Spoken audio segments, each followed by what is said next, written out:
Hello and welcome to Cartoonist Kayfabe. My name is Jim Rugg. I'm Ed Piskor. I'm Chris Pitzer.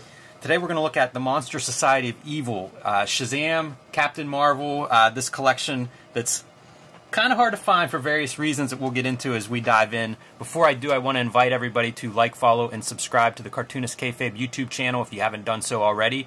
Hit that bell icon next to the subscribe button and you'll be notified when we post a new video. This will help mitigate the kayfabe effect. You'll be the first ones to be on the hunt for whatever weird comic book we are introducing you to. It'll give you a leg up on your eBay searches, your local comic shop hunts, and hopefully you'll find that book before it disappears or soars in value. And stick with these videos through the end because that'll help YouTube That'll help YouTube share the video with other comics fans who haven't found Cartoonist Kayfabe yet, and that is one of the main ways we grow Cartoonist Kayfabe, the channel, so we appreciate your help with that.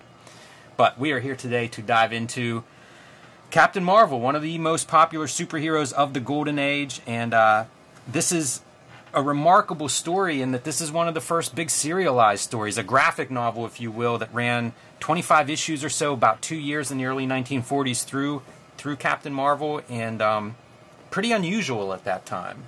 This is a pretty rare book. I found out about this book, I believe, from Dean Haspiel on some message board, maybe the Comics Journal. So it got on my radar, and it would be years later until I would find an affordable copy.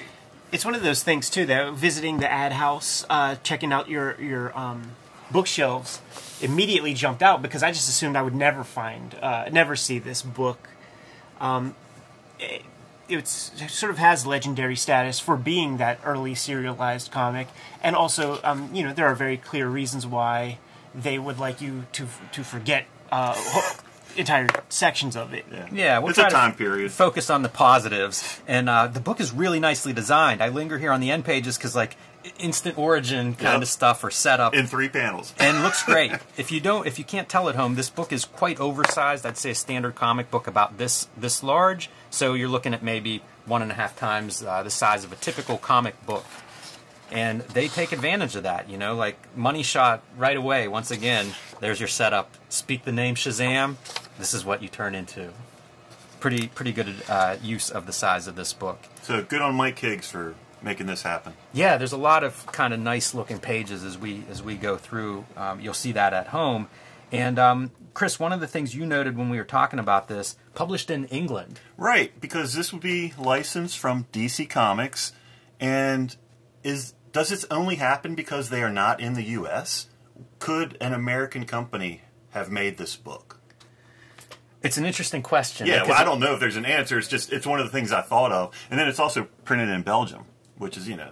And very limited. Yeah. An expensive book to begin with. To only do 3,000 of them, I don't know. It's surprising because I feel like there would have been a wider market. Like, again, at one point, way more popular than Superman. So, you know, the fact that they're so interested in the late 80s suggests that, yeah, there might have been a little bit of a bigger market out there. They said something about it, like 2 million copies a month at its height, sometimes 3. Slim pickings on my Charles Dickens.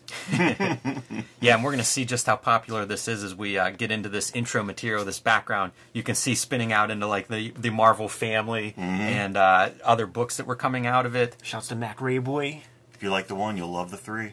Yes, exactly. In classic comics, right, we're going to exploit the hell out of this property. If people are buying it, keep giving them books. Everybody says that the serials... I posed the question before, like, what are the good serials? Because they all are these, like, you know, hacky, formula-ridden things. Everybody says the Captain Marvel one is probably, like, one of the better serials that came out. Right here. This turned out to be one of the best serials ever produced for the Saturday matinee crowd.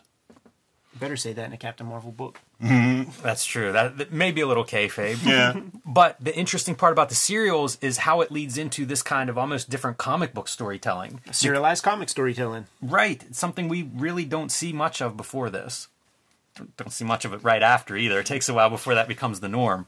But that is one of those ties. You know, you got to imagine the serials start to influence that idea of like, let's make this an ongoing story. And I mean, Jesus... They jumped in head first. It wasn't like, let's do a 2-parter. Let's do a 25-parter. How long could it last? Yeah, issues, you know, run through issues 22 to 46. So pretty ambitious and, yeah, hit the ground running with this idea of ongoing story. Fawcett was as off registration as like Charlton Comics of like the 70s. Yeah, I don't know what their background was, if they were, you know, printing in some other way. I think it's just all comics maybe at that time period were off register.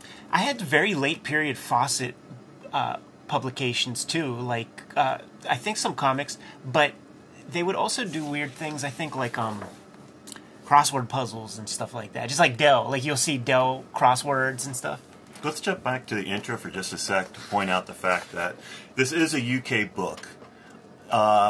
Captain Marvel was being published in the UK.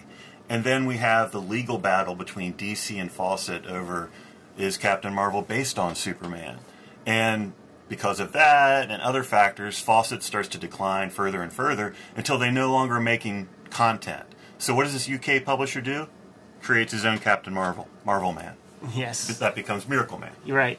And just so caught up in legal wranglings and entanglements, just a big old headache.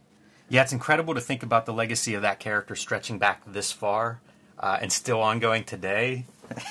Man, that's funny. And here we go. Nod to the serials, right? Like we're seeing a screen right from the very introduction of this story. Thrilling new serial. Monster Society of Evil. It's fun to see the C.C.Beck Golden Age art as well. You know, you can almost see how appealing this stuff is. Like, to me, this ages really well when we think of, like, Superman maybe not performing quite as well at this time. That feels like something that I still find attractive in terms of cartooning. Such a good idea, too, man. This is a boy's market, and to have a boy turn into the big musclehead. Do you think this is just a damaged comic? And it just goes to white? That's odd. I have no idea, because it looks like your ink is edged out there. There may have been text there that I have no idea why they would have removed some sort of sponsor or something, although at this point it's an archival edition. I don't know why you would take that out. Yeah, something unusual there. But look at your lettering already. You know, surprint lettering. Early 40s, like you're surprinting and you're doing stylized lettering on top of it. And look at how much you better have given yourself a lot of border, because that magenta plate is the one that is off register in a big way on this page, so that could have been real bad. Where actual like story content is obscured. I think they might all be off. Yeah, I think so. I'm seeing blue shooting up this way. You can see they overprint colors too, and that's the exact reason why. You can see that red overprinting into the black ink around him. We were talking about different artists that we see in these pages, you know, the Fletcher Hanks and the Basil Wolvertons, the Golden Age stuff, and I think a lot of that is just prevalent. You know what it is, I think, is good cartooning. Well, I guess that's You know, if you list a few that are pretty good, you'll see some of that commonality. Love all of these kind of shapes. And again, you know, just putting your captions and your lettering and announcements in these kinds of not typical word balloons or caption boxes, pretty inventive. And I think that's a big part of, like, how do you appeal to 2 million readers a month? You got to be hitting on several fronts and effectively. Yeah, it's a good, you know, thriller. We don't know who Mr. Mind is. All we see are these electronic, you know, messages that come through speakers. Don't they know? Yeah, that's a great 2 panels. Back and forth. Again, with the cartoony language, though, you see a lot of these little flourishes. I mean, just this. This is funny, too, that... is this Captain Nazi or whoever he is? Yep, Captain Nazi. He gets the very original name. Ability to fly, but he's got to sniff this stuff out of a test tube to do it. Of course. Probably one of the pieces that continues to this day in comics, right? Take this drug. You'll be great. Speaks to that World War II era, too. You know, Nazis. Look at the gaudy furniture. Jesus. I didn't notice that on my read. I love that it's just like a lounge chair, too. Totally. It's not like a throne or something. Straight from Levin Brothers or whatever. It's ridiculous. Mr. Mind seems like a great concept, too, for a character who is basically invulnerable, super strong. Of course, that's what you do. What's the your counterpart. weakness? Got to outsmart the guy. Yep. Yeah. And he does seem like a big doofus. Big red cheese. Even whenever you see people doing like, you know, breaking down superhero genre tropes, I feel like that's one that continues to this day. The idea of like, oh, the villain, you know, with the big brain, the big head. Great lettering. That's it. It's attractive cartooning. You know, that part of it, the design part of it, holds up all these years later. It's another part, I think, of where you get success on that level. And it also speaks to it doesn't cost more to do a good-looking page. Do you know, is this villain brought back in modern times at all? Because I wasn't familiar with him. Is it Iback? Is that his name? Yeah, Iback. Yeah, The Kayfabers will know. Yeah. Okay. I was just wondering if like Jeff made mention in his series. Oh, right. Yeah, we got to do Jeff Smith's run. Yeah, could be a good follow up depending how this video performs. This speaks again to, I think, connecting to your audience. Like Billy Batson's such a perfect. We often talk about how you have these young characters to try to identify with the young reader, and it can go very wrong, but not in this case. Yeah, it's like he changes back. Soldier points a gun. I'm reporting on the war. Don't shoot. And then he's hanging out, bringing all the guys up to speed. You know? The lightning bolt transition, too, is one of my favorites. We see so many, like I've even flagged a couple of the lightning bolt things, to point out just because I think they make attractive comic panels. So I know nothing about Iback, but this is his transformation. Flames. And he turns into... Not seaweed? No, not seaweed. And he turns into this, like, Pipsqueak guy. I think that's his name, Pipsqueak, maybe. Let's see. I'm not seeing it right now. Well, look. Shazam, Iback. Flip the page. Flames and lightning. Boom. Zee. That's amazing. And just ridiculous sight gags. Crash. He's just holding a steering wheel as he keeps going. Didn't have a seatbelt on, apparently. Fun cartooning, though, once again. That's a guy running full out. Yeah, I say that because you never ever see it. Like we don't do this cartooning anymore. It's like it's become an obsolete part of the language. It's like the horse where all the hooves are off the ground. Your transition back. Yeah. It's so funny that they go with green for the flame. Got to go against red. Oh yeah, there's his name, Slinky Print Whistle. That's Iback's secret identity. Yeah, nice. That is a little weenie name. Getting into some of the reason this is a little more problematic, talk about these comics that were produced at the time, early 40s, and you can find a lot of examples of this kind of racism in comics from that era. Possibly the reason it's not reprinted, and probably the reason it's not reprinted. Yeah.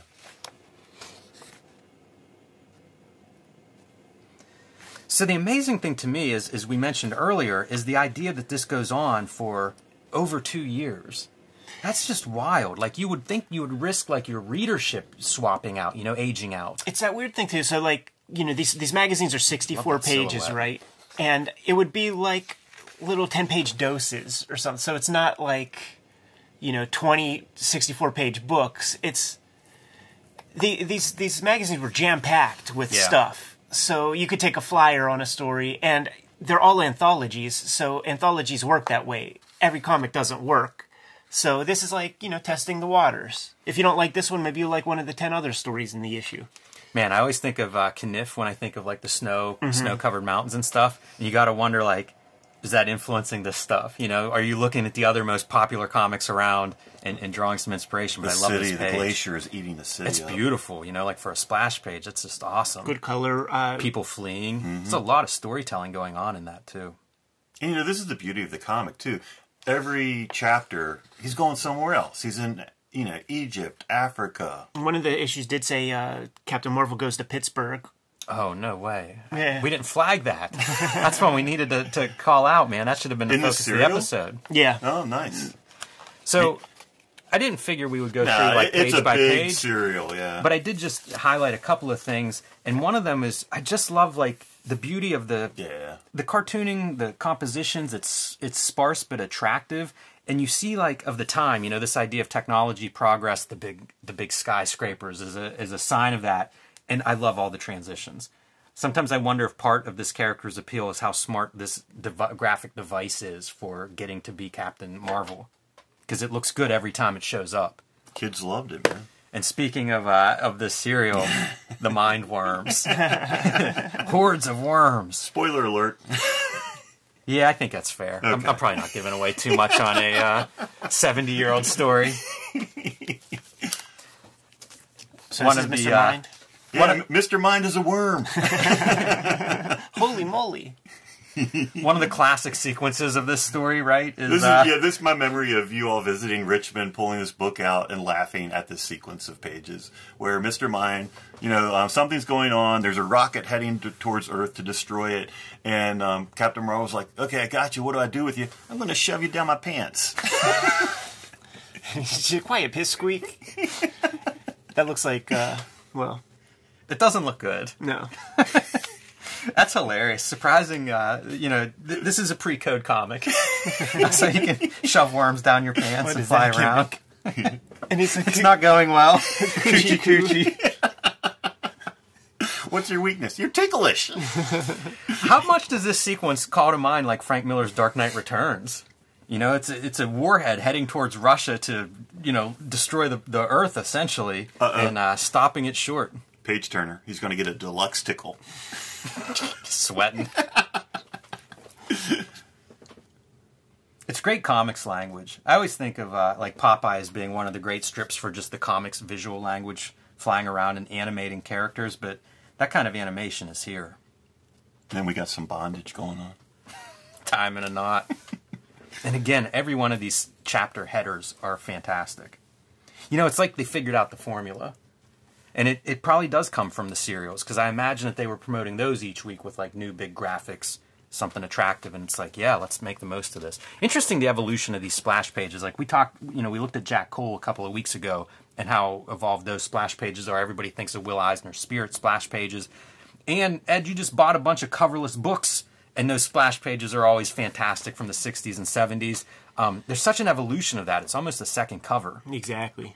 Exact purpose, man. Cartoonist Kayfabe is sponsored by the comic books Ed Piskor and I make. If you want to support Cartoonist Kayfabe, pick up our comics and books wherever you buy them.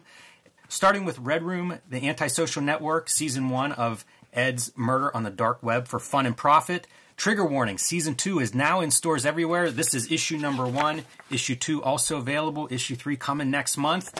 And available wherever you buy comics, except for banned in 7 comic stores. Hopefully that number's not rising, but you never know. Well, you know what? The cool thing about it rising is that the bigger comic shops heard about that stuff, tripled their orders, man. Nice. WYSIWYG, A History of Computer Hacking. X-Men Grand Design, the Grand Design that started them all, including Hulk Grand Design. Can't wait to 3 oversized volumes of this available. Can't wait to see what your cover looks like when you put yours together, Jimmy. And Hip Hop Family Tree, A History of Hip Hop, available in 4 treasury-sized editions or 2 beautiful box sets. You can pick up my latest book wherever comics are sold, Hulk Grand Design Monster. This is in comic shops everywhere now, with some beautiful variant covers, a retelling of the 60-year history of the Incredible Hulk, and coming in April, Hulk Grand Design Madness, with also some beautiful cover choices here by Ed McGuinness and Jeff Darrow, as well as my cover. Again, the 60-year history of the Hulk distilled down into 2 very dense, oversized issues. Plain Jane's, the first young adult comic graphic novel here in America by Cecil Castellucci and me. And Street Angel, Deadliest Girl Alive, which just went out of print from Image Comics, Ed. If you guys at home see Street Angel, Deadliest Girl Alive on your comic shop shelves, pick it up because it is no longer available for order. But the original Street Angel hardcover, oversized, these are kind of like director's cuts, almost like artist editions. I think they're the nicest books ever designed. These are all still available from the publisher. You can get them wherever books are bought and sold. And now back to our regular scheduled programming. And I flagged some of this later sequence. I don't know whether this is a cartoonist that's continuing to, evolve and get better or not, but there's just some fun sequences here as we and it's also towards the end, 21, chapter 21, and what was it, 25? 25. Yeah, quite a run. Now we're into 8-panel grids. You get towards the end and you got to wrap this stuff up. You're starting to get bogged down with the amount of story. And the device of the exposition through a newspaper headline, that's been with comics from the get-go. You could find examples of that probably even in today's current stuff. C.C.Beck, one of the guys who, because of the popularity of the comic and the overextension of what was required from him, a lot of ghosts on the works, man. So the bookkeeping is dicey. You can't say that this is C.C.Beck definitively. Sure. And when you start to see such a drastic departure, either he got real good real fast or somebody else came in to do a little heavy lifting. It's a good point, and you can really see it on display. Like, we jump ahead a year there in that last page turn, and it's like, oh yeah, stylistically we're seeing a lot of different stuff here. He would always do the Captain Marvel the faces, yeah. At least, man. So this is not the same ink line as that. A little Red Room nod. Yeah. Oh, yeah. couple of heads being knocked off on these pages. Once again, pre comics code, but very fun cartoon characters. This is stuff I would imagine I would have still enjoyed whenever I was 6 or 7, getting hold of this and just having these kinds of like creatures flying around. You know, Booty Rogers is another name that comes to mind when you see weirdness like this. Yeah, I would love to have like a chart with all these guys and where they cross paths, you know, whether it was in studios or as assistants, because it does look like somebody. A lot of Fletcher Hanks in some of these designs. Absolutely. See, the more stylized your transitions, because again, nice. Our storytelling's getting more complex. We don't have room to do a 1/6 of the page for a lightning bolt. So it makes me wonder. I guess they threw this black panel in, right, for this edition. It wouldn't have been on the original, or would it? I think it's. I think this is an edition. There would never have been full bleed. Yeah. Yeah. And I think it's a good choice. I think it's a tasteful presentation. It's just like in these panels when there's black and it kind of just fades to it. It is a good gang choice. of alligator-headed bad guys. Yeah, really cool. Some of these elements do remind me of the Jeff Smith story. You know, some of the talking animals and stuff that are interacting. And pretty short chapters, you know, like here we are. We flipped through 2 chapters. It looks like they're I don't know if it's a deadline issue or what, but you know, imagine your 64-page book and you're getting 6 pages or something of this. I feel like it, you know, because there were bigger chapters at the beginning. I think it was more a headline feature, and then it starts to get to the back page. Lose popularity. Could be. I like this character as part of why I flagged this here at the end, and especially like going pretty hardcore for what looks like very much a kid's comic. It's going to back alley street fight match. He has him gagged. That's why he can. Oh, snagged it right off him by mistake. See, the weapon was his undoing. It got caught on one of the spikes whenever when he feigned, and that's no doubt the end of that guy. It's funny because you see the follow up of like the spikes bend whenever they hit the square jaw of Captain Marvel.